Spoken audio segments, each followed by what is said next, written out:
How's everybody doing today? I was able to get out and go see A Quiet Place day one. Got a couple of things to say about it. And listen, pay attention and stay with me and find out if you should big screen it, stream it, or ditch it. Right after this.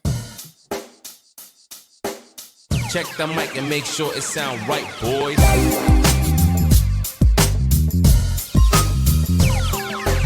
It sound right, boys.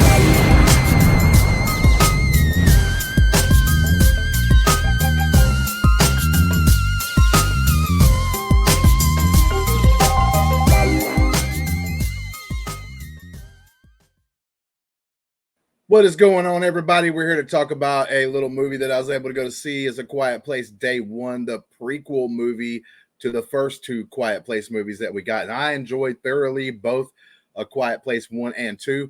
I was going into this one right here with high hopes. I saw the box office was popping off a little bit, and I was like, well, damn, maybe I had a reason to be excited or whatnot. So let's get down to it. I'm just going to go through with some of the basics right here. And some of those are this. Lupita Nyong'o, I hope I said the name right.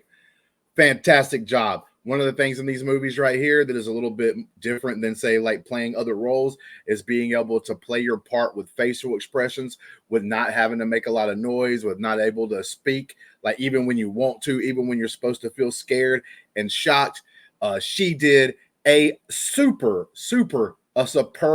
chef's kiss kind of performance in this film that I thought really super good. Like, I could not have asked for anyone better to play this part. She was playing, and she had cancer and stuff, so she was actually on her way out. She didn't know how much time she had to live. Cute little poem that she had written this about the subject that you get to see later parts of the movie. But I'm just telling you right now, she done awesome. She done amazing. I could just sit here for a really long time talking about her performance in this movie. She did really well. Just everything.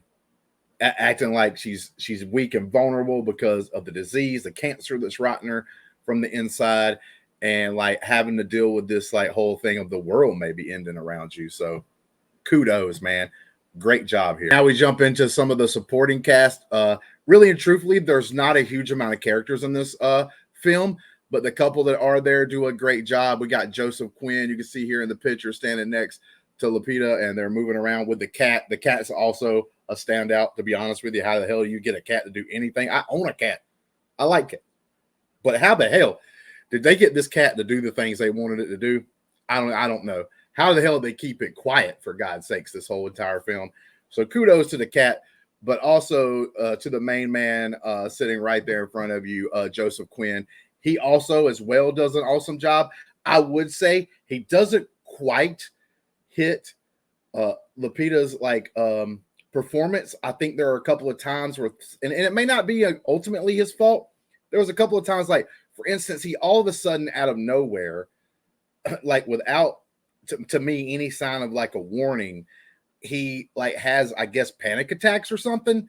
And that took me out of it the first time it happened. Like, what is he doing? Why is he stopping? Bro, you've been going through this whole thing of like freaking animals, like are these creatures, like alien creatures, like killing all these people and shit, all kinds of crazy stuff. And like all the way up until that point, I get it. I understand it. So I'm not crapping on it a whole lot. But that did kind of take me out of it when they were in the subway and they were trying to get, like, water was like filling up. I guess there was like a flood happening kind of thing in the area. And they were trying to get out in like one of the tunnels. And like he's just over here, like he about to kill them all. He almost got him killed. Like, to be honest with you. And like I said, I don't know what I think about that part 100%, but he did well with what he was given. And when he did have the panic attack that came out of nowhere, he acted with it pretty well. I got to give him that. Look, guys, I'm not the greatest with names, but we got this gentleman right here that you've seen from the trailer, Jamon Hunso. He's really just here to cover her mouth, kill a guy. And when the very end of the movie, when the climax happens and the guy, like, we got the gentleman I just talked about and the cat trying to get away, boom, boom, boom. He's there to comfort them and give them a hug whenever they get on the boat. You know what I'm saying? Not a lot happening here with this gentleman, he does a good job in the little bit of screen time that he has, but he does not have a lot of screen time. Like I said, a lot of this screen time was given to the creatures and your two main cast members in this movie. So this guy doesn't do a lot. He does good. I just wanted to kind of call him out because like he does have more than probably anybody else after that. And I thought he did a good job of what he had. He just ain't a big character. So don't be going into this movie thinking this cat right here is going to do something like incredibly awesome or anything. Because this guy, I've seen him in quite a few things. And he's actually a really good actor. I actually really like this guy. But he doesn't do almost anything in this movie. So don't go into it expecting him to either. All right, let's break it down here. So I pulled up, a couple of the actors and stuff and talked about the cat. Did a great job. I thought this movie was done very well. It's pretty cool to see what would happen. It does give you that like tense moments of what would happen if everything was going down in the middle of a city and not like in the country, like away from a big population. It was pretty cool to see that. They had moments where you had the helicopters fly overhead and was trying to give them help, but because of the noise that would bring the creatures out.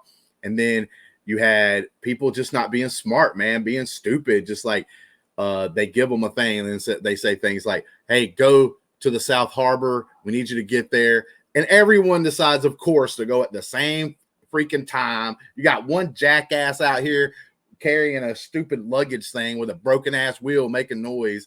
Of course, the creatures is going to come down and kill everybody, man. What the hell you think's going to happen? But that was a really cool scene. The opening scene where the things start coming down from the clouds, man, and you start hearing the sirens for the first time and stuff was really cool. There were some cool moments. There was one moment where I thought it was kind of out of place, and that's where one of our characters, the English gentleman, is with the cat going to get medicine, which is something that's cool, but on the way back, the cat kind of runs off. He goes after the cat, and then he gets stuck in a precarious situation. It was kind of like, we don't even have to do this. Why did we do this? But I guess the point that was, we don't really learn a lot more about the creatures. We learned they fall from the sky, but we already kind of knew that and everything else because we had like that little before shot like on Quiet Place 2 where it actually showed like what it was like being like in a royal town and not in the urban area, which I thought was cool from a Quiet Place 2. But like these creatures, it looks maybe poop out a big bubble thing on the ground and then they tear it apart and then the little ones come and eat it. Like that's the only kind of lore we got from the creatures. Like, and why are they? We don't know, still don't know why they're here or any of that kind of stuff. It would be cool to have something leading up to it that kind of explain it. Maybe some scientists knew this was going to happen and stuff because the military does show up pretty quick in this movie. Like you're like, what the hell? Like, okay, I get it. Things are falling from the sky, but like they're there pretty quick. So they knew something was happening. So it would be kind of cool to see like a military version of this story. I think this is a great franchise, to be honest with you, because they haven't closed the door on everything. They left the door open in some ways. It's still like a mystery, like what's going on. You can have fun with these movies, do like 1.5 to 1.45 movies of putting these people in different situations and in parallel. You got like different characters you can do. You don't even have to follow the same characters throughout any of this. So I actually think it's going to be like, it's got a really good chance to be a cool franchise if they stay in the same thing. Don't take shit for granted, guys. 1 and 2 did well. This movie's even doing better than both of them combined. I think it's almost at 100 million at the box office right now. So it is knocking it out of the park. But you asked me, are you coming here to find out if it's a big screen it, stream it, or ditch it? This one is obviously a big screen it. The sound, the screen, all that stuff helps out. Even if you go see it and there's a couple extra people in your theater, them kind of getting a little antsy, amps up the environment a little bit. This is definitely a big screen it. If you are a horror fan, I know you're probably not going to jump on it because you're too scaredy cat. But guess what? And there's a cat in this movie. But with that being said, if you like horror, can deal with horror, man, this is a big screen it movie. Definitely 100%. A couple of little things here and there to nitpick on, but besides that, this movie is solid. I'll give it like a 7.5 out of 10. To be honest with you, I enjoyed it a lot. There wasn't a lot of downtime either. They didn't waste a lot of time, and they told there is some heart to this movie as well. It's not just about scares. There's a little bit of a story that they tell here that I thought they did a pretty good job with what they had. in the short period of time that they had, and the fact that you can't communicate like normal. I thought they did a pretty good job with that, and being creative with that kind of storytelling. So you might even tear up a little bit watching this movie. But with that being said, definitely a big screen. And until next time, guys, peace.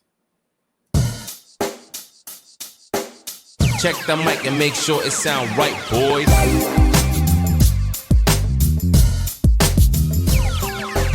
It sound right, boys.